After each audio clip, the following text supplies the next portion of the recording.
millions of years, the winds and restless currents of these mountains carried only birds on the wing. Then came men in noisy machines. Well, we could get off that saddle in the middle, yeah, the smooth part. Yeah, that's really unbelievable. We get good conditions. One summer, amongst the peaks of southwest Tasmania, two men hoped to ride the winds as silently as the birds. As we're getting closer, you get a few bumps. Ian Jarman is an Australian hang gliding champion with years of experience in Australia and the Himalayas. The thrill of gliding in an area untried before had brought him and Paul Murdoch to this place. Any little wind at all, you're going to get quite marked up and down grass, which makes flying difficult at times and other times quite dangerous. I'd hate to bomb out there, though. We're going to have to walk up something like that, though, up that spine. Pretty hard walk.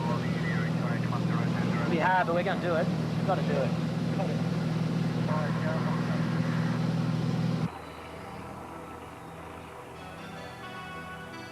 The dream of these flyers was to soar from a remote mountain called Federation Peak. It's a hard trek of several days from the shores of Bathurst Harbour, home for 50 years to a man called Denny King. For most of that time, he and his family were the only people living in the southwest. Now he's left alone at Melaleuca, but he still operates his one-man tin mine in that remote spot.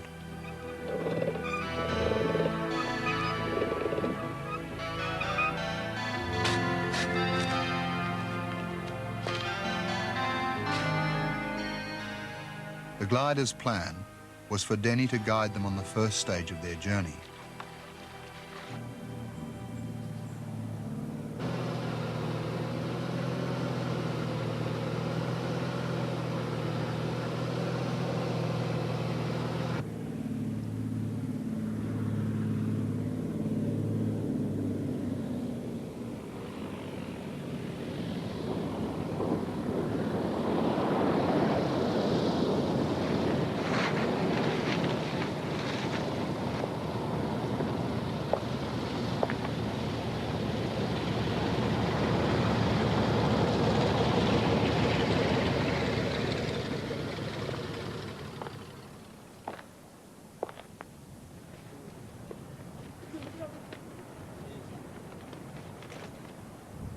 Hello, Steve. G'day, Denny. How are you? Good flying weather. Yep, lovely today. What do you got there? Canoes? No, a couple of hang gliders. Oh, Denny. hello. Ian Jarman. I talked to you on the radio the other day. Well, pleased to meet you. What are you going to do with those things? Hopefully fly off the Arthurs up near Federation Peak. Oh, gee. Like to meet Lynn? How do you do? Visitors are no novelty to Denny King, especially since he built his airstrip single-handed in the 1960s. But two gliders and their helper were something new to an old man. Good luck to you then. No, you don't need any luck flying. Yeah, I reckon you would.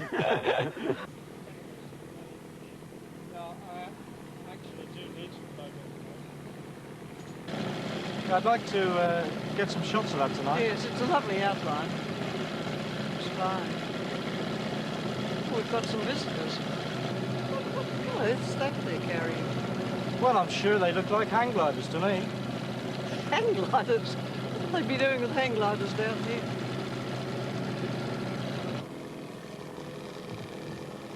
Well, it's good to be home again, Jeffrey. Yes, it's been a lovely day. Beautiful. Very good. Oh, there's a condor, isn't it? Yes, that's the thought. They're lovely birdies, aren't they? Yeah, you go watch it, huh? Yes, my word. Are you? Yeah. What's the pink flower in here, then? Oh, Lily. Ah, he's playing the piano, didn't he? Oh, that's Jessie Luxman. She's a pianist. Oh, yes. Yes, she is good. We're lucky to have her here. How many other people you got tucked away down here? I thought you were on your own out here. Oh, no, there's a few lads who come down and see the boats.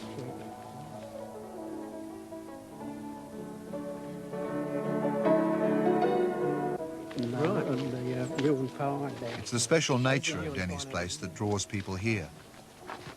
As a starting point for journeys into the wild beauty that surrounds it, Melaleuca has lured adventurers and wanderers from all over the world. Jesse Luckman has visited Denny for 35 years or more. At times he's also played host to people like Everest mountaineer Sir Edmund Hillary and to many bushwalkers and naturalists. Dave's down here, you're disturbing his photographing birds. See much further?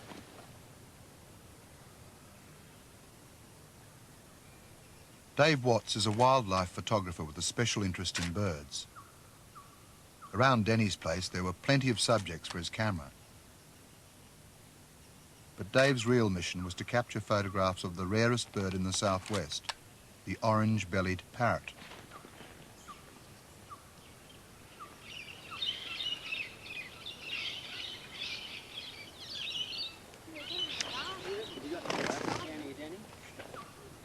Oh, really? You know about what to do?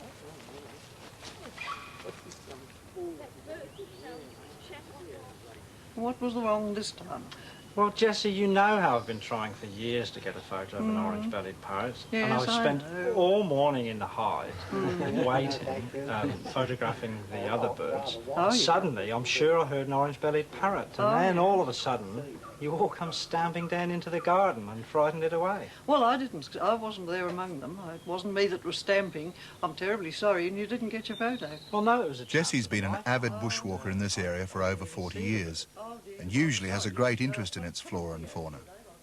But at that time, Dave's parrot problems weren't quite as exciting to her as the plans of the new visitors. It's just close by here. This sounds very interesting. What's all this about? Yeah, I can do with the copper. Oh, we've come Please, very much. And you think it'll be interesting for hang gliding? Oh, yeah, there's really good, it's got good thermal activity, but there's also wave lift here. What's that? Oh, it's like waves on the ocean, only but it's a wave in the air. And you just, once you get into wave lift, you just get ultimate heights. Oh, I see. That's the main thing to Oh, you to lift can the soar to plane. 18, 20,000 or something in a wave, no trouble. Oh, would I like to see that? Is there anything we can do to help you out while we're here for a couple of days? Oh, yes, I think I could find you a job.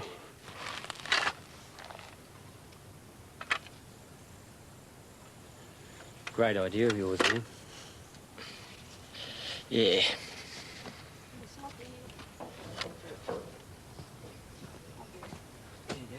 Denny found you a small job, then? Perhaps you should come and show us how it's done, Dave. No, thanks. I can hear the kettle boiling. Oh, that'd be right. Bloody promise.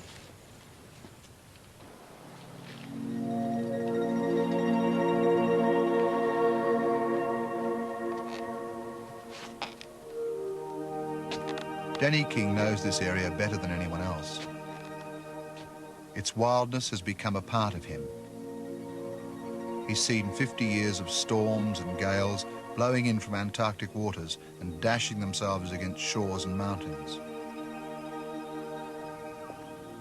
In many ways, Denny's been shaped and moulded by the powerful elements of his world.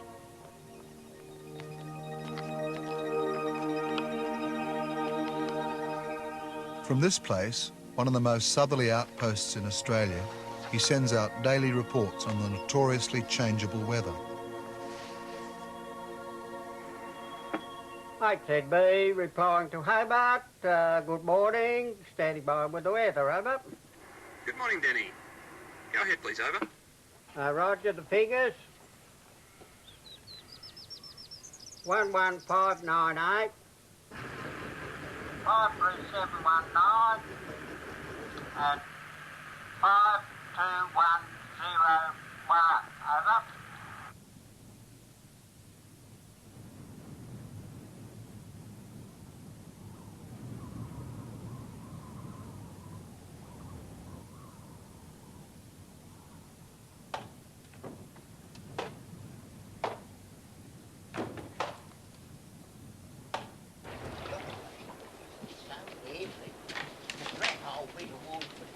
Denny can always manage to find jobs for his visitors. For the two gliders, though, That meant new opportunities, like exploring inland waterways in the search for firewood.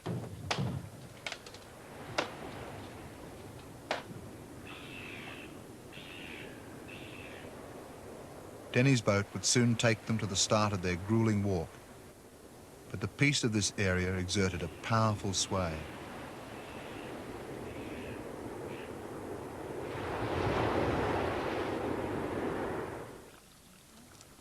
What made you come down here to live, Danny? Work on the tin. My father was here during the war looking after leases. And I came down to join him after the war. I'd been here before the war. Were you living in tents, sir? Yes, we were in tent. Till we built the place at Mellaloo, because it made it a bit easier. Yeah. We didn't have any storeroom, you see. How long did it take the boats to come sometimes? Oh, they'll be away for a couple of 2 or 3 months sometimes. Oh, God, it's a long time. Yeah. And yeah. no contact Oh, outside? no contact. We just had to guess when they'd be coming and look at the weather and see, I reckon they'll be around now, and we'd see almost see the bowsprit coming round the first rock. We've been looking that hard for it, the mail and and the stores and things, and it was a great day when they... Then, of course, he couldn't always land at Point Eric. I bet you have lonely times then. It's in the winter months. It's a little bit lonely here if I'm by myself.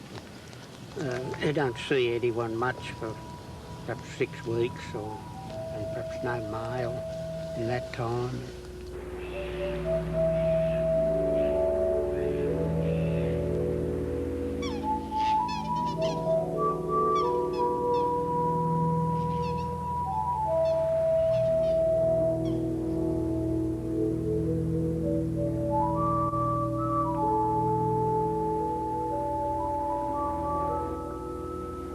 There is a good chance we could see some sea eagles here. Certainly the right terrain for it, you know, lots of soarable cliffs. So what is it that you find so attractive about hang gliding, Ian? I think flying in any form's pretty compulsive. After studying birds, you'd probably appreciate the beauty and the magic of soaring around, especially in a place like this.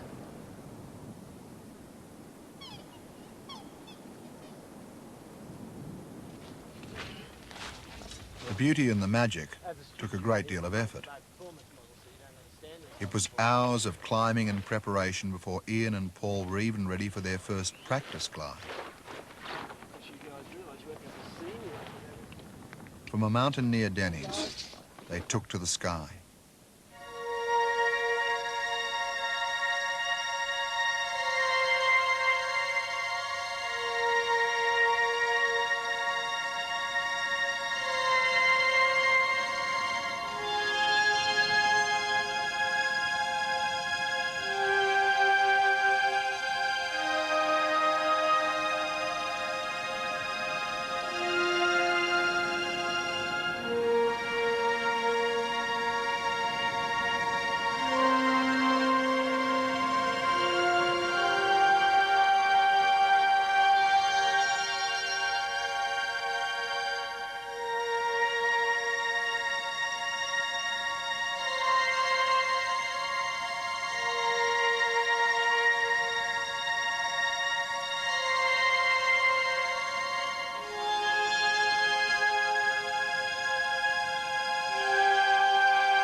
Given the right conditions, a hang glider can travel hundreds of kilometres and stay aloft for hours. Ian had done that before, but a new area like this hides many unknowns. He had to learn the feel of these mountains and the invisible currents which move among them like spirits.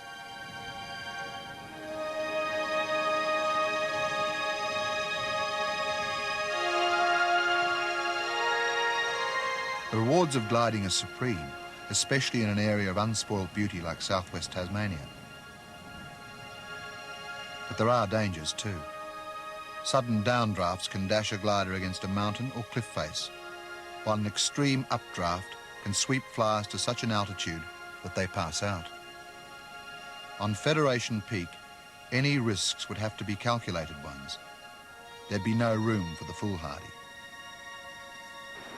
Oh, where they look good, don't they? Oh, I wish I'd like to have done that when I was younger. Would you? Yeah. You reckon?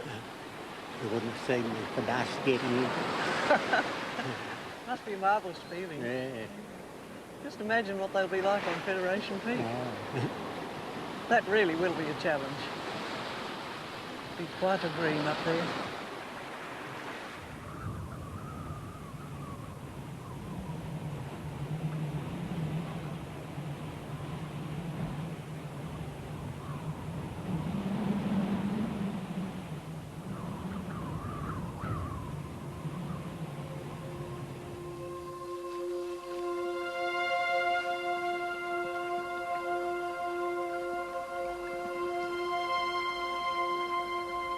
Jesse Luckman first set eyes on Federation Peak in 1939 while on a bushwalking expedition. The thrill of seeing a mountain which had never been climbed was to stay with her from that day on. It wasn't till 1949 that the summit was finally reached. But Jessie's fascination with that jagged peak remained, and she'd always had an urge to climb it herself. Her late husband, Leo, who spent many years walking in the southwest with her, once climbed to within 60 metres of the summit.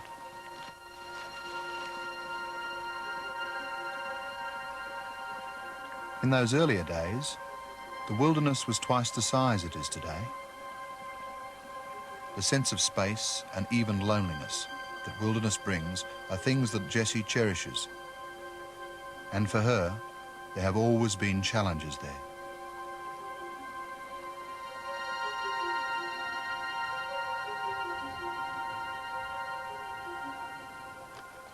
What house is that? That's this one. Soon after we built it. I've seen that around still. Yeah, it's about here. That's a while ago. Yeah. And are you still going to Federation Peak tomorrow morning? Well, of course we are. Can hardly wait. Well, what would you think if I came too? What, up to Pidder? Yes. Oh, you can't really be serious, Jessie. Well, why not? I'm reasonably fit. It's such a long haul, Jessie. Yes, I know, but I've been walking in the southwest for over 40 years, and I think I know it pretty well. What do you lads think about this? Oh, it's okay with me. We could do with a couple of porters.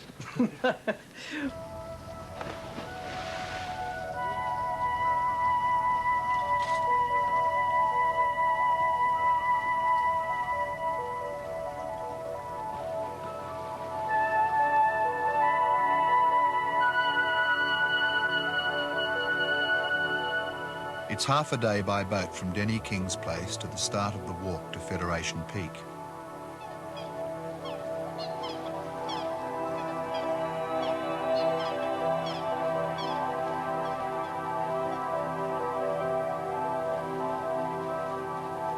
These waters have seen the occasional boats of fishermen, miners, pine cutters and traders for over 150 years.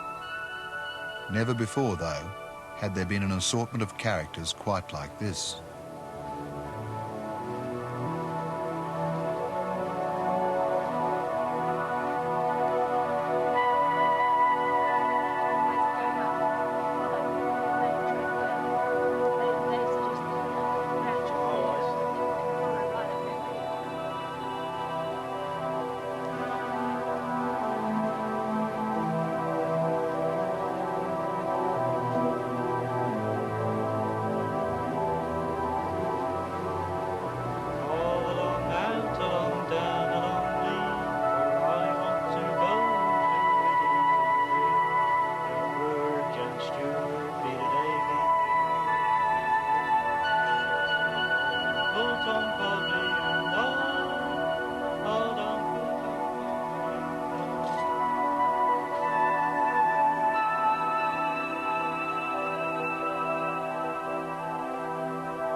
You know, Denny, you don't really have to come on this trip just to help me. I can manage it on my own. Oh, can you? I'd like to come. Oh, well... With almost a century of experience in this area between them, Jessie and Denny had a fair idea of what was ahead. Or the other way about. For them, the glider's journey may have been their last chance to travel so deeply into some of Australia's wildest country. You do realise, Danny, that new rucksack with bright colour's going to frighten away the parrots. For Dave Watts, it was another opportunity to find and photograph the orange-bellied parrot. There. Well, I certainly hope so, Danny. Might be some up the track anyhow. We all ready, people? Yep. You lead But on. for Ian, Lynn and Paul, their initial idea had got a little out of hand. With 6 people instead of 3, and 2 of them in their 70s, the expedition wasn't quite what they'd had in mind.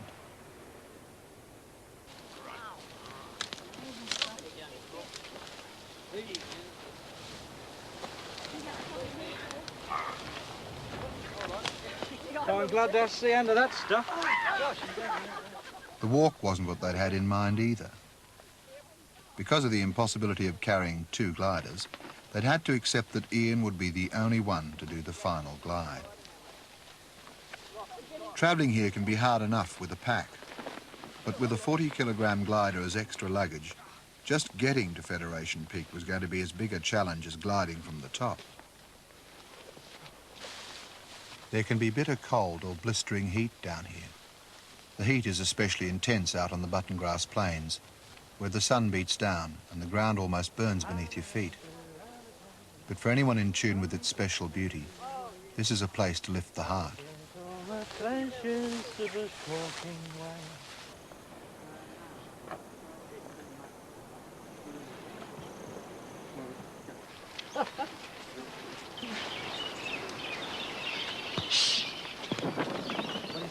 I just heard an orange-bellied parrot. So it is. You'd better stay and see if you can get a photo of it, Dave. Yes, look, Dave, why don't you stay and get a photo? Don't worry about me. I'll be perfectly okay. You stay. Are you sure, Jessie? Yes, I'm quite sure. I'll be right. I'll catch you up before the mountain. All right. Okay.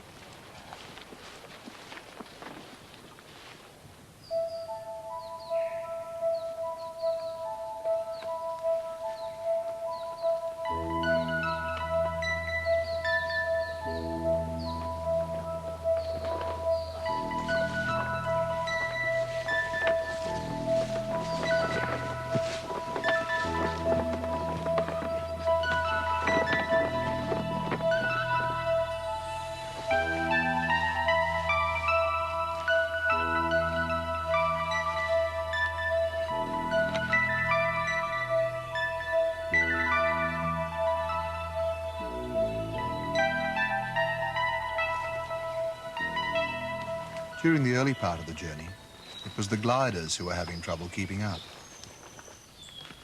The only thing slowing Jessie down was her love of the country, especially the rainforest. The first people to roam the forests of the southwest were Aborigines. 13,000 years ago, they were isolated in Tasmania by rising waters at the end of the Ice Age. Slowly, their fire sticks reduced the extent of these rainforests, so that now they're just one part of a complex and unique system. They also provide a welcome break from the heat and flies of the plains.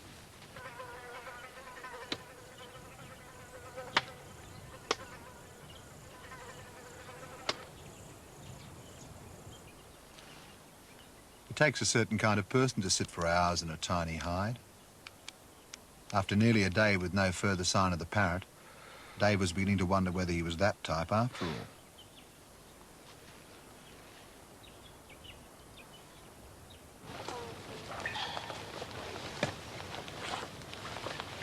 Hurry up, you chaps, before the leeches get us.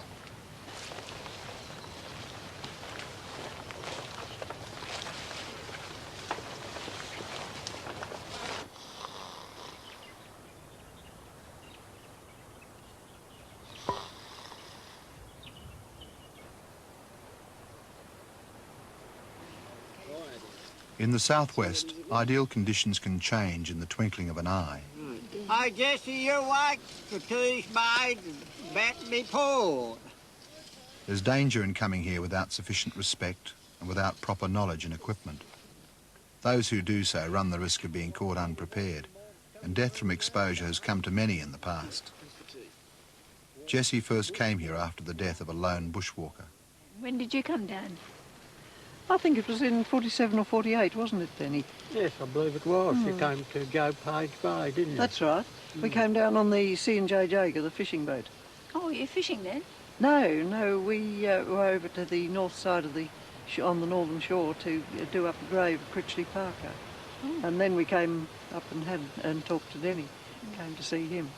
The weather wasn't too good, was it? No, so it you wasn't. say? We were stormbound in Spain Bay for a couple of days and couldn't get out.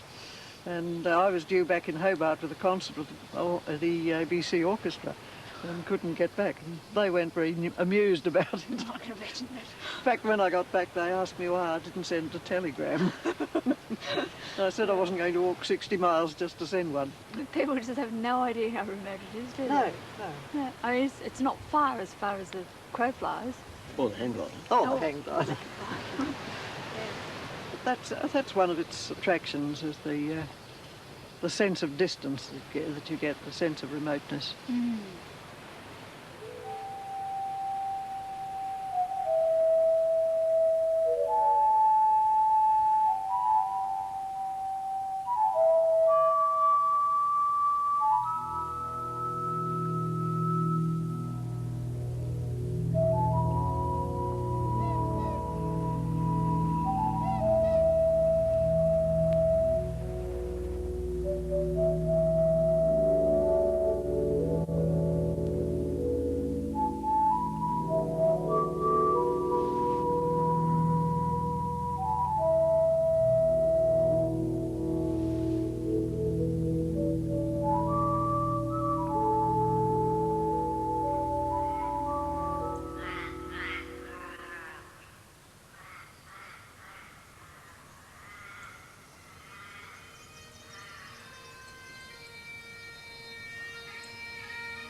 The orange-bellied parrot is one of Australia's rarest birds, with only about 100 remaining.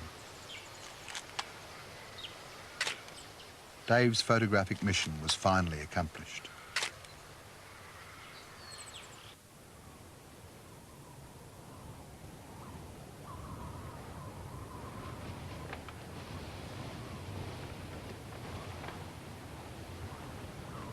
By the start of the second day, the icy winds which blow through the southwest for most of the year had returned.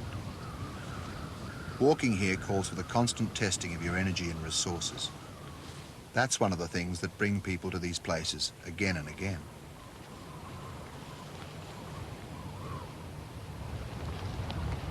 Jessie, are you all right? Yes, I'm okay, Denny. Just feeling my age a bit. Oh, let me carry your pack. For the gliders, it was beginning to seem that patience may be one of the resources they'd have to call on. But it was a small price to pay for the knowledge that these old people carried. Without that, the trip would be even less likely to succeed. He'll be right. Oh, thanks a lot.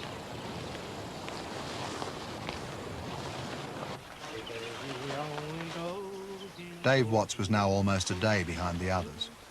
Travelling alone, though, he should catch up to them before they started to climb Federation Peak.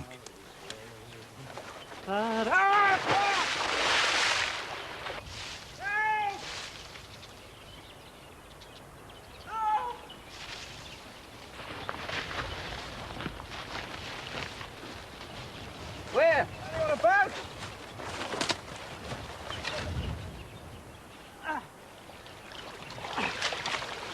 Thanks, mate.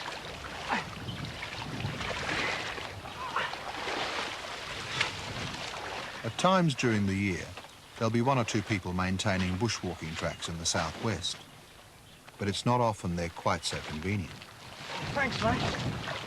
Crikey, where did you come from? Up the hill.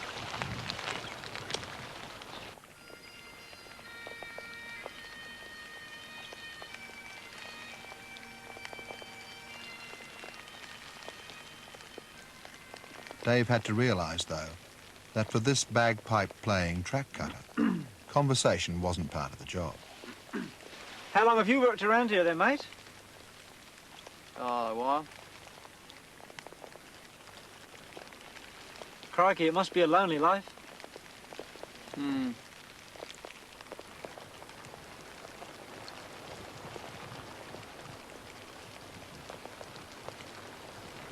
Well, it looks like some storm clouds coming, doesn't it? Yep. Well, thanks for the tea. I think I better be going. It's been great talking with you.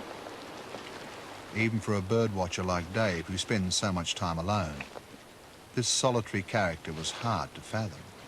I'll see you later.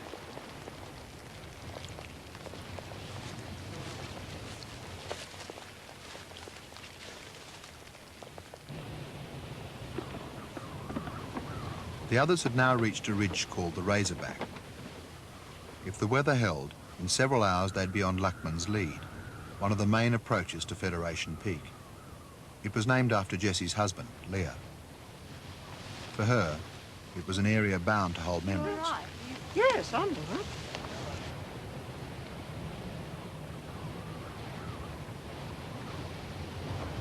Hey, look! There it is.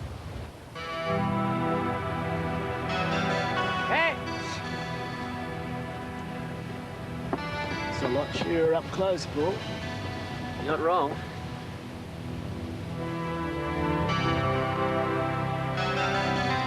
Oh, but it's so beautiful. Let's get going.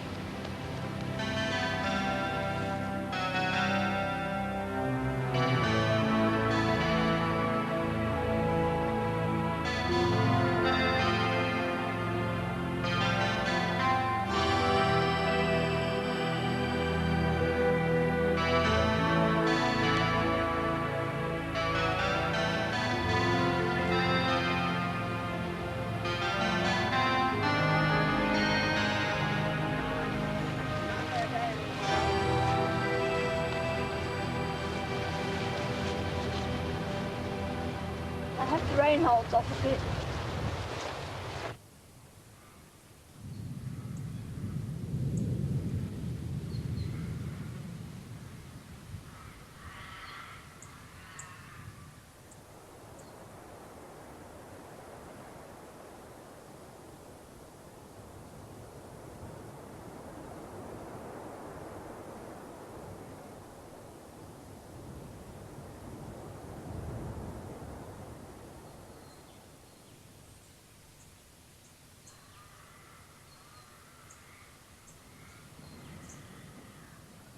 By the morning of the fourth day, Jessie's thoughts were more on Dave than on the past. Without his help, her chances of getting any nearer to the peak were slim. The gliders would be fully occupied just getting their equipment up there, and every day without rain, storm or fog had to be utilised. It doesn't stay like that for long in these mountains. Denny, what do you think's become of Dave? Oh, I think he'd be right. He should be along soon. He's pretty good in the bush. Yeah, I'm a little bit worried about leaving you and Jessie on your own. Not at all. Don't worry about us. I think we better set out this morning, Ian. It's a good day. Don't you worry about us. Anyhow, I don't want to go up there. That steep pinch, my knee's gone a bit bung today. Oh, well, we'll give it some thought. We've got a lot to pack up. Righto. Most failed attempts at climbing Federation Peak are due to bad weather. It was fog which turned Jessie's husband back just below the summit. And weather conditions are even more critical for hang gliding. As a lover of challenge herself, Jessie would have been the last to thwart the chances of others. Don't be away too long. No, I hope Dave gets here soon. It'll take us a while to get up there. The gliders decided to press on. At best, it was another day's climbing before they'd near the top.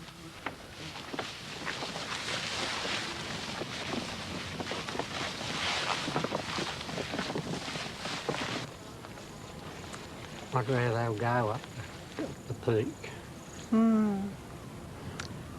Oh, well, at least I was lucky to get up this far. Never mind, Dave will be along soon. He'll be something. Oh, well, Jessie, I'm sorry I can't help you up there. maybe I've left it till I was too old, Denny. No, not at all. Sure, you'll be able to get up with Dave's help, won't you? Oh, I don't know. I don't know. And never mind, we'll be able to see the gliders going if you don't. Yeah. That'll be something, won't it? Yes, that'll be worth seeing. Yeah, won't it be great? Good.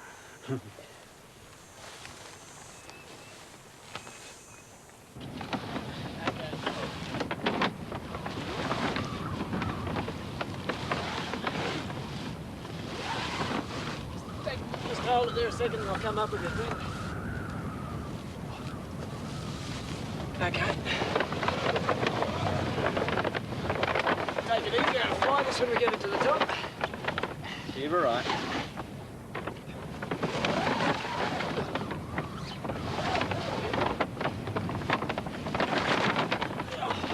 Really good.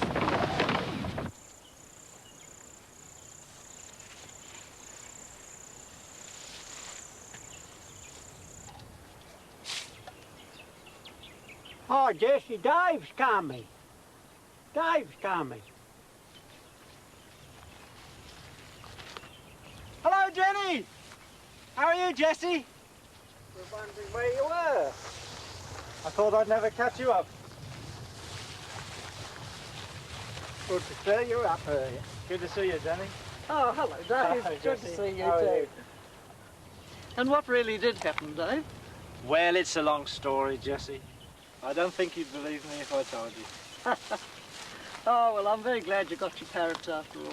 Waiting breeds doubts, and Jessie had developed some of her own by the time Dave arrived. A lifetime seems nothing in this timeless place, but perhaps like Denny, she was really just too old to go any further. Oh, I don't know. Come on, Jessie, you can do it. All right, I'll give it a go. Good on you. Cheers. Terrific. Right.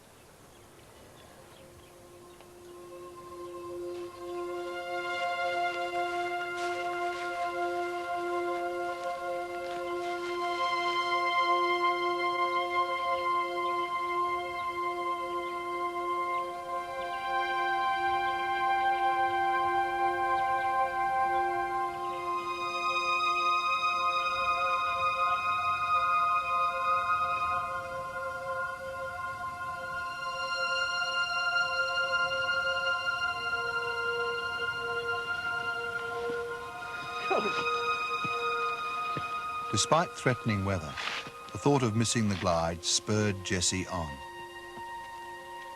Dave's interest in Ian's flight was increasing too, now that the elusive parrot had been photographed.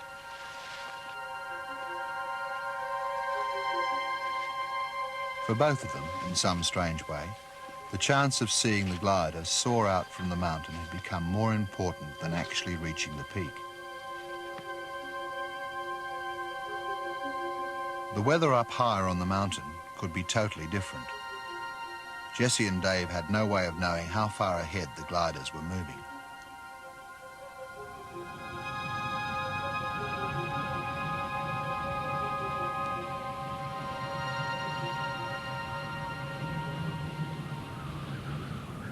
When the weather really closes in, discretion is the better part of valour. How much further is it? Look at the map now. It's not unusual for climbers to be stuck in one place for a week or more, just waiting for the chance to climb further or to go down again. Without adequate supplies, you're in real danger.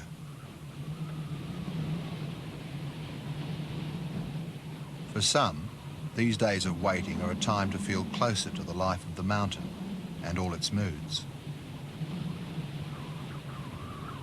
For others, like Ian, they can be a time of frustration.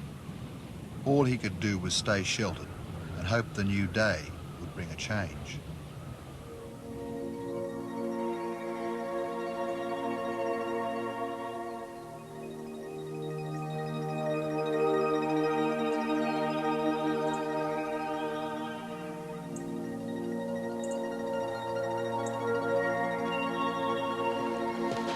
This looks better, Paul. After 2 days of waiting, the decision was made. They'd find a suitable launching place just below the summit, and Ian would fly that day. You might even make it on the button grass, if you're lucky. Wouldn't like to miss that again. It's pretty thick out there. Yeah, a lot of forest down here. The trees get thicker and the further out you go, the worse it gets. It'll be okay with a good breeze coming up. So you couldn't take off from here, could you? No, it's far too rough. You'd get off from over there, though. Yep, definitely.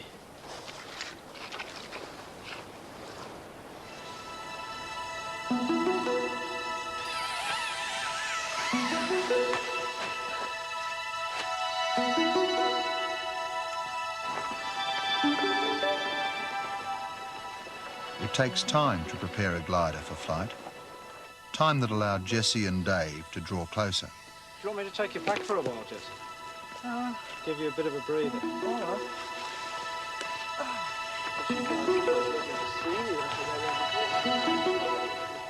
Jessie knew that with the improvement in the weather, the glide would probably begin before she reached them. But a good viewpoint a little higher could still allow her an unforgettable sight.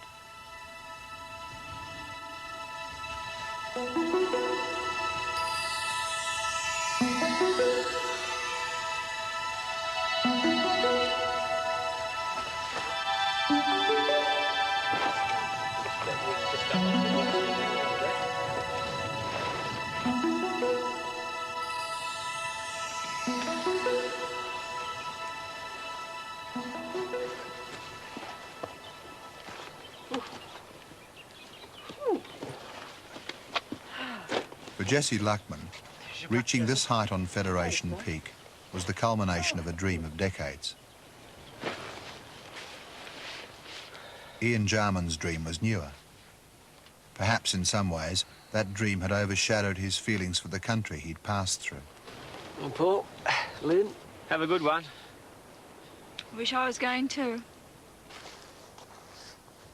But a place like this leaves its subtle mark. No one who comes here can leave unchanged.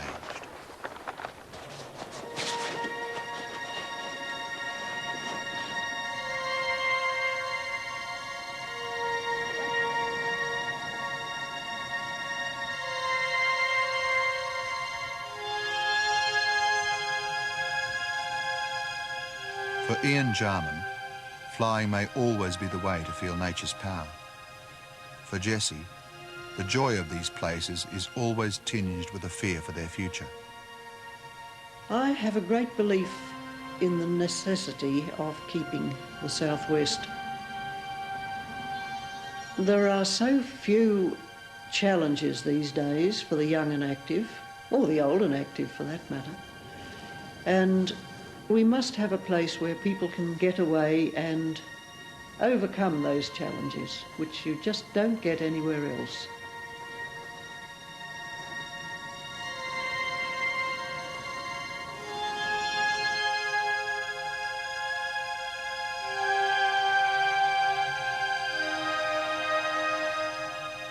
Once you've destroyed it, you never get it back again.